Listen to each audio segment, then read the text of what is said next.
السلام عليكم ورحمة الله وبركاته. أعوذ بالله من الشيطان الرجيم. بسم الله الرحمن الرحيم.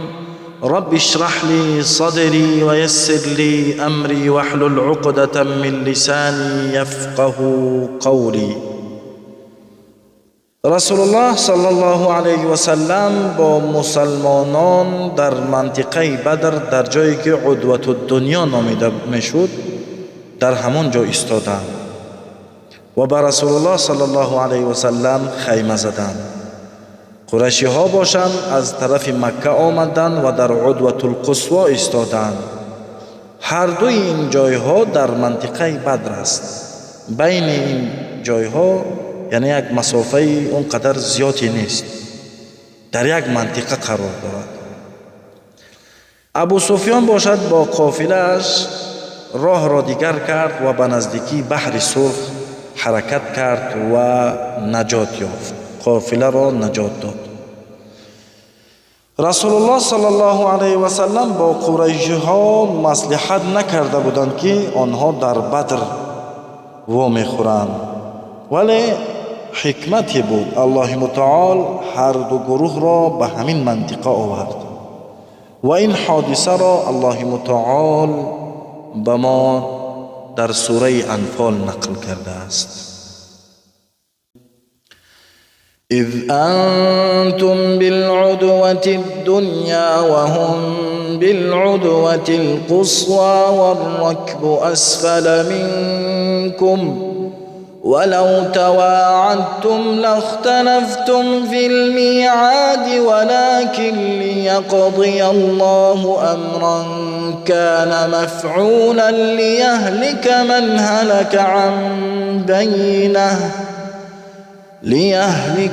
هلك عن بينة ويحيى من حي عن بينة وإن الله لسميع علیم. آنگاه که شما به کناره نزدیکتر بودید و آنها به کناره دورتر بودند و کاروان قریشی ها پایانتر از شما بود و اگر با یکدیگر وعده می گذاشتید قطعا در انجام وعده خود اختلاف می کردید، ولی خداوند بدون میعاد شما را جمع کرد و روبروی یکدیگر قرار داد تا کاری که می بایست انجام شود. یعنی الله متعال هر دو گروه را در یک جا جمع کرد. هر دوی گروه نمی دانستند که آنها در منطقه بدر باید جنگ کنند. به اختلاف الله متعال آنها را جمع کرد. اگر آنها با یکدیگر قرار می گذاشتند مسلمان ها با قریشی ها حتما اختلاف میکردند، یعنی یک گروه راضی میشد دیگر گروه راضی نمیشد، ولی الله متعال آنها را در منطقه‌ای که یعنی برای جنگ مناسب است آنها را در همان منطقه جمع کرد، در منطقه بدر. رسول الله صلی الله علیه و سلم یک چند صحابه را روان کرد، گفت بروید و از قافله یا که از قریشی ها یگان خبر بیارید.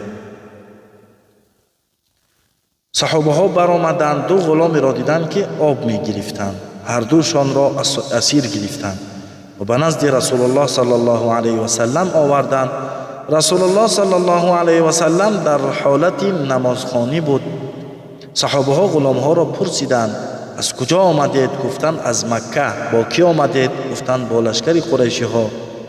یکی از اصحاب رسول الله غلام را زد، گفت راست بگو با ابو سفیان نبودی؟ گفتند نه. باز زد. بالاخره از ترس غلام گفت بله با ابو سفیان بودیم، یعنی از ترس گفتند. رسول الله صلی الله علیه و سلم از نماز فارغ شد، فرمود سبحان الله، راست گفتند آنها را زدید، دروغ گفتند آنها را رها کردید. یعنی بعضی صحابه ها کاروان ابو سفیان را میخواستند، جنگ را نه، یعنی اصلا برای کاروان ابو سفیان برآمده بودند. ابو سفیان باشد گریخته بود با کاروان، یعنی نجات یافته بود و به لشکر قریشی ها خبر روان کرد که ما در امان هستیم. وقتی خبر را قریشی ها شنیدند که قافله گذشت رفت در امان است، بعضی قبیله ها گفتند ما آماده بودیم تا که کاروان را نجات بدهیم، اکنون کاروان که در امان است حاجت به جنگ نیست. قبیله بنی زهر گفت ما به مکه برمیگردیم و برگشتند. قبیله بنی هاشم باشد خویشاوندان رسول الله صلی الله علیه و سلم، اکثر آنها برگشتند به مکه. عباس رضی الله عنه در لشکر بود.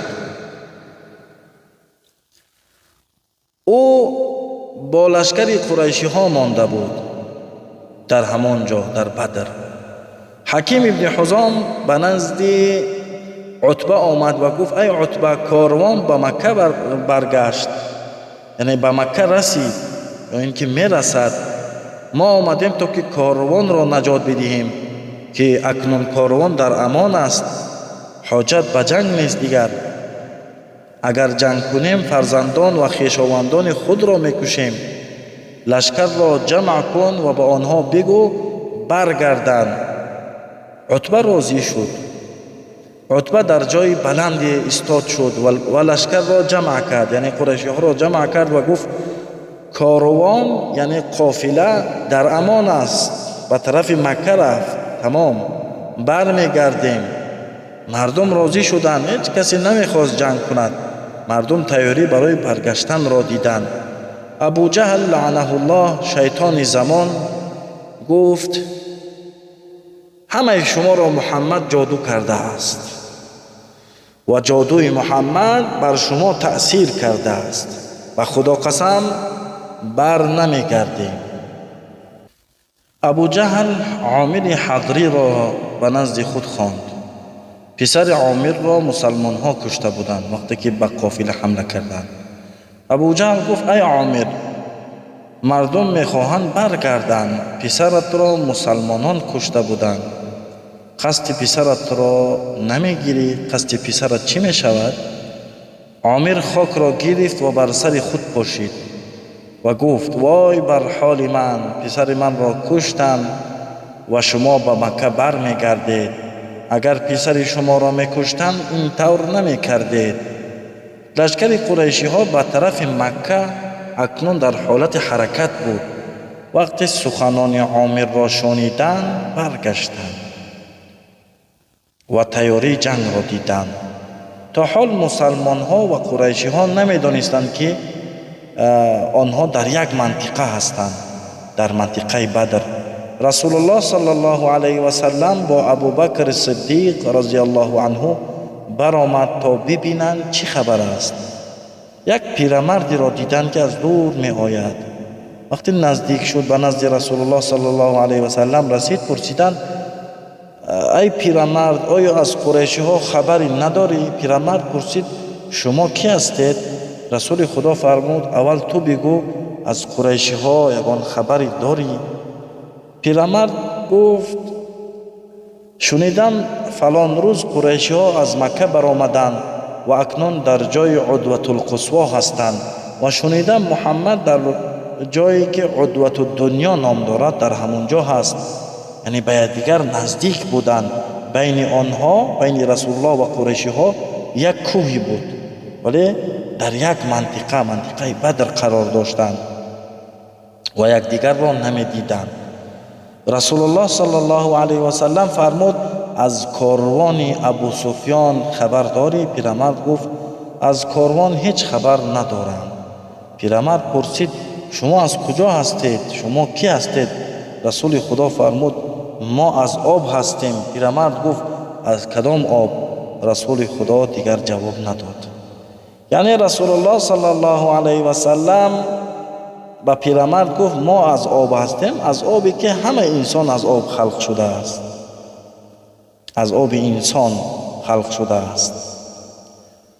و در حال برگشت رسول الله صلی الله علیه و سلم خباب ابن المنذر به نزد رسول الله صلی الله علیه و سلم آمد وقتی که رسول خدا برگشت و از رسول خدا پرسید یا رسول الله، آیا اینجا را به امر الله اختیار کردی یا خودت اختیار کردی منطقه بدر را؟ در این جایی که اکنون ایستاده بودند و خیمه را زده بودند. رسول الله صلی الله علیه و سلم فرمود بله خودم اختیار کردم، این وحی از جانب الله نیست.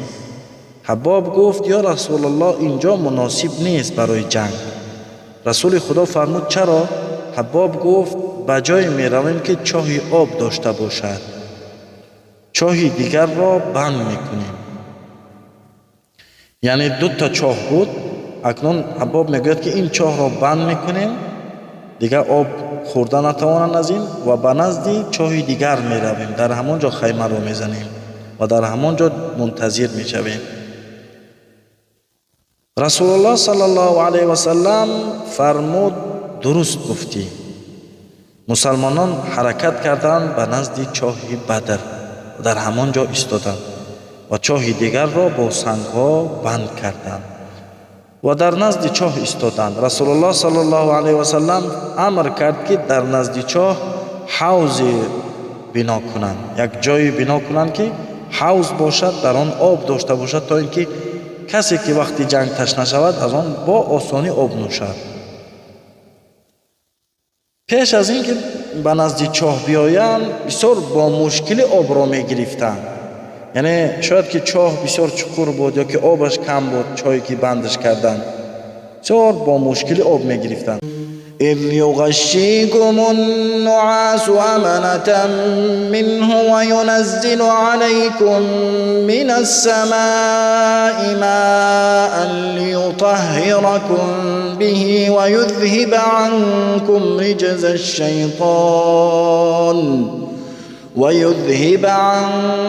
رجز الشيطان وليربط على قلوبكم ويثبت به الأقدام. و به یاد آورید هنگامی را که خواب سبک آرامش از سوی او بود، یعنی از سوی الله متعال، شما را فرا گرفت و از آسمان آبی بر شما فرستاد، یعنی الله متعال بارانی بسیار فوراً بر آنها فرستاد تا شما را با آن پاک کند و پلیدی شیطان را از شما دور سازد و دلهای شما را محکم بدارد و قدمهایتان را با آن استوار کند. بارانی فوراً بر مسلمان ها نازل شد که وقتی به نزد چاه حرکت کرده بودند گرد و غبار نشد بر آنها، برای اینکه باران بارید. ولی بر قریشی ها بسیار سخت باران بارید و همه جا لای شد. وقتی خبر را شنیدن قریشی ها که مسلمان ها در نزد چاه بدر هستند، آنها هم تیز حرکت کردند. همه جای پر از لای بود، بسیار مانده شدند. الله متعال بر مسلمان ها آرامش را نازل کرد که همه مسلمان ها خواب رفتند،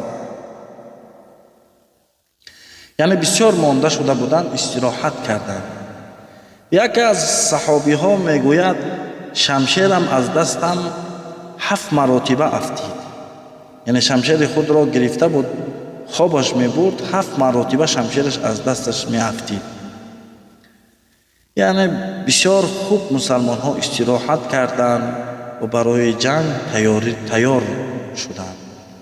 سعد ابن معاذ به نزد رسول الله صلی الله علیه و سلم آمد و گفت یا رسول الله، برادران ما که در مدینه هستند آنها نمیدانند که ما برای جنگ تیاری دیدیم. اگر بخواهی از پشت لشکر برایت شتری را تیار کنیم. اگر در جنگ پیروز شدیم بسیار خوب، اگر شکست یافتیم به مدینه برمیگشتی و با لشکر دیگر می آمدی. رسول الله صلی الله علیه و سلم راضی شد و خیمه رسول الله صلی الله علیه و سلم را از پشت مسلمان ها کردند. رسول الله صلی الله علیه و سلم مسلمانان را چند تقسیم کرد. یک قسم را با علی رضی الله عنه ماند و قسمت دیگر را با مصعب ابن عمیر و با دیگرها. قریشی ها وقتی که رسیدند به منطقه عدوة الدنیا، یعنی به نزد رسول الله صلی الله علیه و سلم وقتی که رسیدند، چاه‌ها دیگر بند شده بودند، پر از سنگ بودند، دیگر آبی برای نوشیدنی نیافتند و دیدن مسلمان ها بسیار تیار شدگی هستند.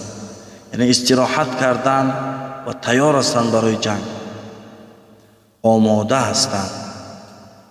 رسول الله صلی الله علیه و سلم به خیمه خود در آمد و دستای خود را بلند کرد و دعا کرد. ابوبکر رضی الله عنه هم با رسول خدا بود. رسول خدا دعا کرد: اللهم انك ان تهلك هذه العصابه من اهل الاسلام فلا تعبد في الارض. ای پروردگارا، اگر این گروه مسلمان ها هلاک شوند در جنگ، در روی زمین مسلمانی باقی نمیماند. یعنی اگر شکست یافتند دیگر مسلمان باقی نمیماند. رسول الله صلی الله علیه و سلم بسیار دعا کرد و چادر مبارک رسول الله صلی الله علیه و سلم در زمین افتید. ابوبکر رضی الله عنه چادر را گرفت و در کتفهای رسول الله صلی الله علیه و سلم گذاشت و به رسول الله صلی الله علیه و سلم ابوبکر صدیق رضی الله عنه گفت: یا رسول الله، تو را الله متعال تنها نمیگذارد، تو را الله متعال تنها نمیگذارد. و این آیات نازل شد: اذ تستغیثون ربکم فاستجاب لكم انی ممدکم بألف من الملائکة مردفین. یعنی وقتی که شما الله متعال را دعا کردید، از الله متعال پرسیدید مدد، الله متعال شما را یعنی با 1000 ملائکه مدد میکند، برای شما 1000 ملائکه روان میکند. یعنی نصرت از جانب الله متعال میشود برای شما. رسول الله صلی الله علیه و سلم از دعا فارغ شد، مسلمان ها را جمع کرد و صف مسلمان ها را کرد. یکی از صحابه های رسول الله صلی الله علیه و سلم مردی بسیار فربه بود، شکم داشت، از صف کمی پیش آمده بود. رسول خدا با چوبی که در دستش بود، یک چوب خرد داشت، با اون چوب در شکمش یعنی چوب را گذاشت و او را گفت به عقب برو. این صحابه گفت: یا رسول الله، من را با چوب دستت اذیت دادی، من میخواهم قصد خود را بگیرم از تو. رسول الله صلی الله علیه و سلم چوب خود را به این صحابه داد و شکم خود را نمایان کرد. صحابه گفتند: ای مرد، این رسول الله است، میدانی چی میگویی؟ صحابه گفت: بله، من میدانم، این حق من است. رسول الله صلی الله علیه و سلم شکم خود را نمایان کرده بود که حق خود را بگیرد. صحابی در حال شکم رسول الله صلی الله علیه و سلم را در آغوش گرفت و بوسه کرد. مردم در تعجب ماندند. رسول خدا فرمود: چرا این طور کردی؟ صحابه گفت: میبینی که چی میشود؟ ممکن در این جنگ کشته شوم. خواستم جسم مبارکت را بوسه کنم تا که اگر کشته شوم آخران کاری که من کردم یا اینکه آخران کاری که من انجام دادم همین باشد. یعنی چطور رسول الله صلی الله علیه و سلم را آنها دوست می داشتند. صحابی های رسول الله صلی الله علیه و سلم جان خود را فدا می کردند برای دین و برای رسول الله صلی الله علیه و سلم. اکنون هر دو طرف برای جنگ تیار شده بودند. یکمین شخصی که از لشکر قریشی ها بیرون برآمد اسود ابن عبدالاسد بود. قسم یاد کرد که تا که از آب حوض ننوشم بر نمیگردم. و نزد لشکر مسلمان ها آمد. حمزه رضی الله عنه به طرف او برآمد و با او جنگ کرد و در پایش زد. اسود افتید ولی خود را به نزد حوض کشید و از آن آب نوشید، ولی در آنجا حمزه رضی الله عنه او را کشت. بعد از این عتبه برآمد با پسرانش ولید و برادرش شیبه. 3 نفر از بزرگان قریش اینها بودند. عتبه گفت: کی می براید با ما می جنگد؟ در حال 3 صحابه برآمد: معاذ ابن عفراء و عوف ابن عفراء و عبدالله ابن ابی رواحه. 3 صحابه که از اهل مدینه بودند رویهایشان نمایان نبود، رویهایشان پوشیده بود. قریشی ها پرسیدند کی هستید شما؟ صحابه ها خود را معرفی کردند. قریشی ها گفتند بهترین ها هستید، ولی ما میخواهیم با قوم خود بجنگیم. گفتند ای محمد برای ما از قوم خودمان برار بجنگند. رسول الله صلی الله علیه و سلم امر کرد عبیده و حمزه و علی را که برآیند. عبیده پسر عمک رسول الله است، حمزه عمک رسول الله است، علی پسر عمک رسول الله است. یعنی سه شخصیت بزرگ اسلام برآمدند. از جهتی که رویهای این صحابه ها پوشیده شده بودند، قریشی ها نشناختند آنها را. پرسیدند کی هستید شما؟ عبیده و حمزه و علی خود را معرفی کردند. قریشی ها گفتند بله این می شود. عبیده رضی الله عنه با عتبه برآمد، حمزه رضی الله عنه با شیبه برآمد، علی رضی الله عنه با ولید برآمد. علی رضی الله عنه یکمین که جنگ را شروع کرد، ولید را در حال کشت، یعنی بسیار دوام نکرد. همچنان حمزه رضی الله عنه شیبه را کشت.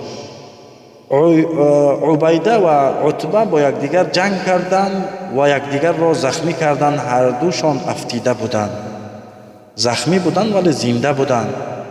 حمزه و علی رضی الله عنه عتبه را کشتند و عبیده را برداشتند و آوردند. عبیده رضی الله عنه از زخمی بعدتر وفات کرد، یعنی شهید شد.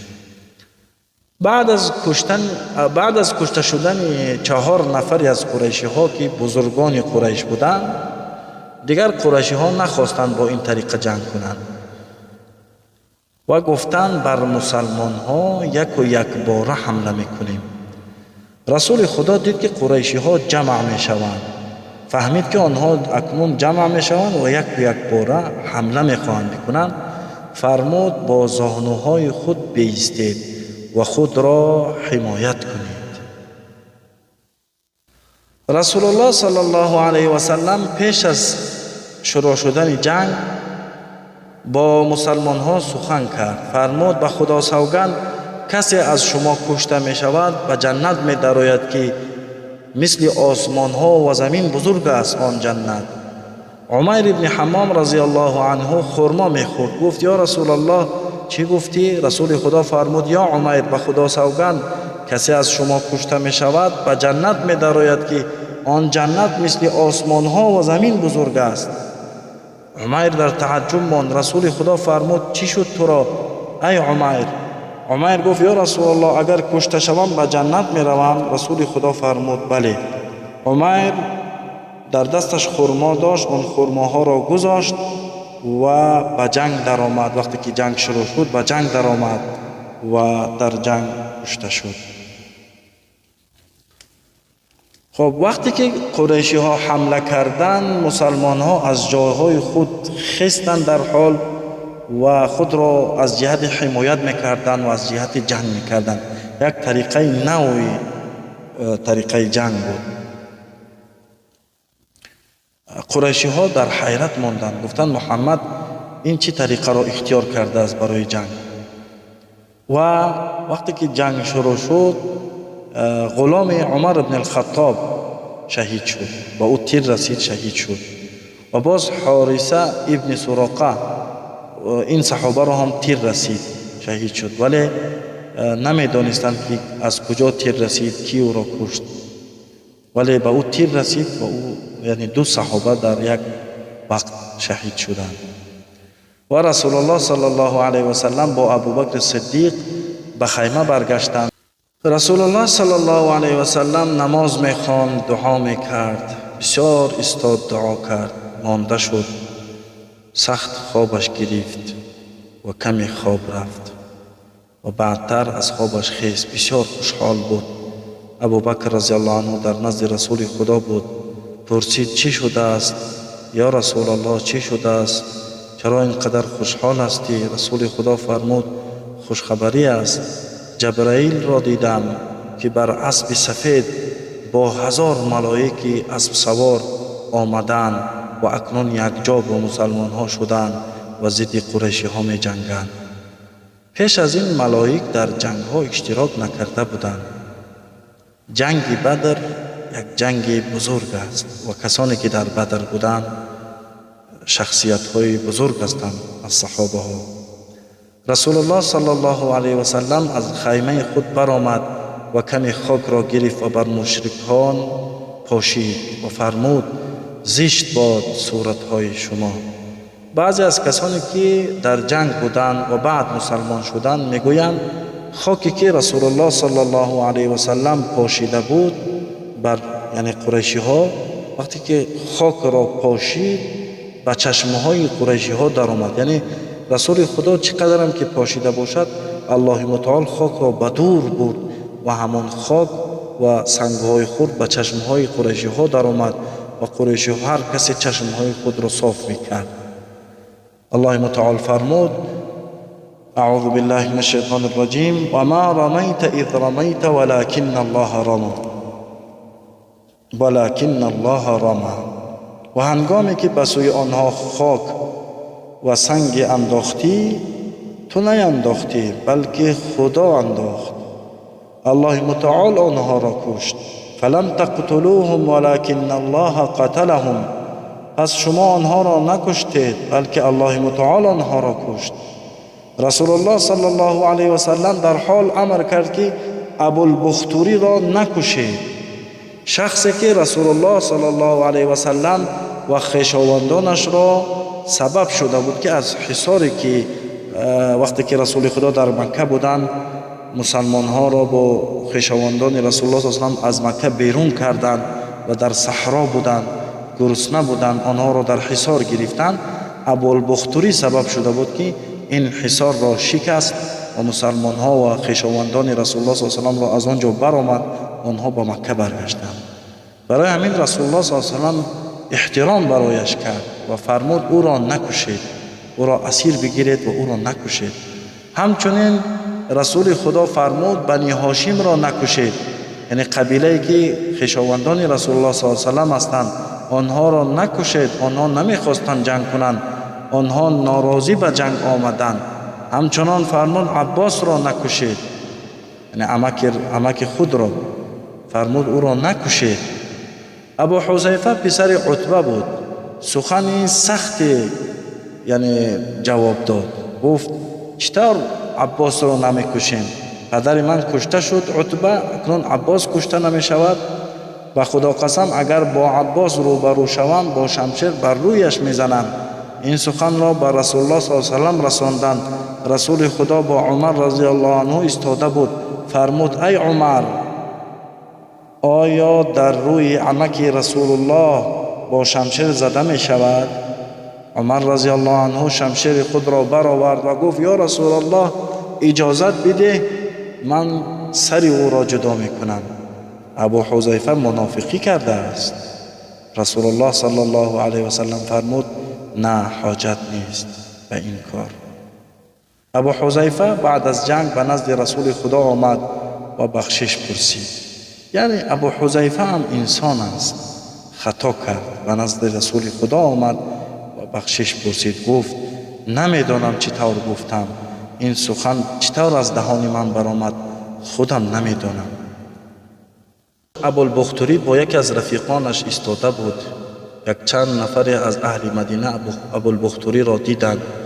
مجذر رضی الله عنه گفت ای ابوالبختوری جنگ نکن با ما، رسول الله به ما امر کرده است که تو را نکشیم. ابوالبختوری گفت رفیقم چی می شود؟ مجذر گفت از رفیقت هیچ چیزی نگفته است رسول الله. ابوالبختوری گفت به خدا قسم من رفیقم را تنها نمیگذارم. مجذر گفت من با تو جنگ نمی کنم و به نزد رفیق ابوالبختوری رفت. ابوالبختوری خواست با مجذر جنگ کند ولی مجذر جنگ نکرد. باز ابوالبختوری به نزدش آمد و خواست با شمشیر بزند ولی مجذر خود را حمایت کرد و ابوالبختوری را کشت. و به نزد رسول الله صلی الله علیه و سلم آمد و بخشش پرسید. گفت یا رسول الله من نمیخواستم ابوالبختوری را بکشم ولی او با من جنگ کرد و من خود را حمایت کردم و او کشته شد. رسول خدا از سخنانش راضی شد. از مشرکین شخص به جنگ درآمد که از سر تا پای لباس آهنین پوشیده بود و چپ و راست میزد. کسی به نزدش می آمد از مسلمان ها نمی توانست با او جنگ بکند، او را بکشد. از هر طرفی با نیزه می زدند ولی بیفایده بود. مسلمانان زیاد زخمی شدند و چند تا مسلمان کشته شد. یکی از صحابی ها به نزد رسول الله صلی الله علیه و سلم آمد و گفت یا رسول الله، مردی هست که آهنین پوشیده است و مردم را زخمی کرد، هیچ کسی او را کشته نمیتواند. رسول الله صلی الله علیه و سلم زبیر ابن العوام یعنی پسر عمه خود را صدا کرد و گفت این مسئله را تو ببین. زبیر ابن العوام رضی الله عنه میگوید به نزد آن مرد آهن پوش رفتم، یعنی رفتم و در گردش دور میزدم. او در حالت جنگ بود. میگوید میدیدم که در تنش جایی باشد که با آهن پوشیده نباشد، ولی همه جایش پوشیده بود بغیر از چشمهایش. پس میگوید نیزه را گرفتم، کشیدم و تیر انداختم که تیر نیزه هم میگوید در چشمش در آمد و از پشت سرش بر آمد و او هلاک شد. یعنی زبیر رضی الله عنه مسلمان ها را از آن مرد نجات داد. زبیر رضی الله عنه یکی از صحابه های بهترین، یکی از صحابه هایی که دلیر و شجاع بود. انشاءالله تعالی دوام قصه را در نوار بعدی یک جای میشنویم. السلام علیکم و رحمت الله و برکاته.